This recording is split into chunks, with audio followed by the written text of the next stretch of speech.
新竹县新丰乡有一间土地公庙的土地公伯啊，今仔日娶某，这信徒要传大饼甲圆仔汤，现场是热烈滚滚。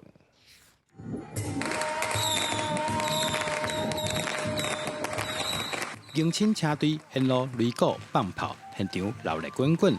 拜拜桌顶有大饼甲圆仔汤，这拢是专工为土地公传的娶某礼。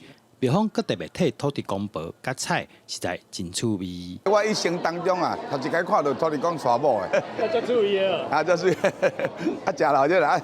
土地公大半拢有某，啊，阮这土地公伯也无娶某，啊，大家是讲找一个机会去娶一个某的，啊，一跋杯讲连跋50杯啦，吼，土地公伯有够欢喜的。阮拢吼照咱一般的嫁查某囝共款吼，啊，阮算这土地公无伫咱这个地窑宫这边遮吼，所以阮是算女方，啊，所以因有准备大饼，啊，阮就准备共阮准备圆仔。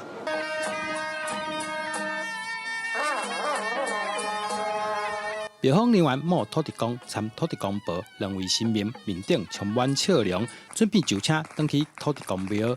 有100年历史的新丰乡埔头村土地公庙是在地人的信仰中心，庙方特别跋杯请示。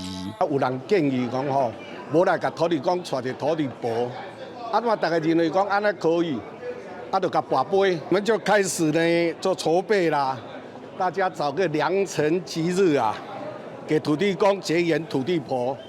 不要以为说你只有人才会提莫，连神也会有提莫的时候。他不一定会满意，这时候我们的使者会来问他，他同不同意，满不满意？庙方除了依照鼓励帮土地公办喜事以外，中昼阁传好料办道，邀请大家做伙来斗热闹，信众也来到现场拜拜，希望地方有土地公婆的保庇，一切平安顺遂。记者杜君和新竹报道。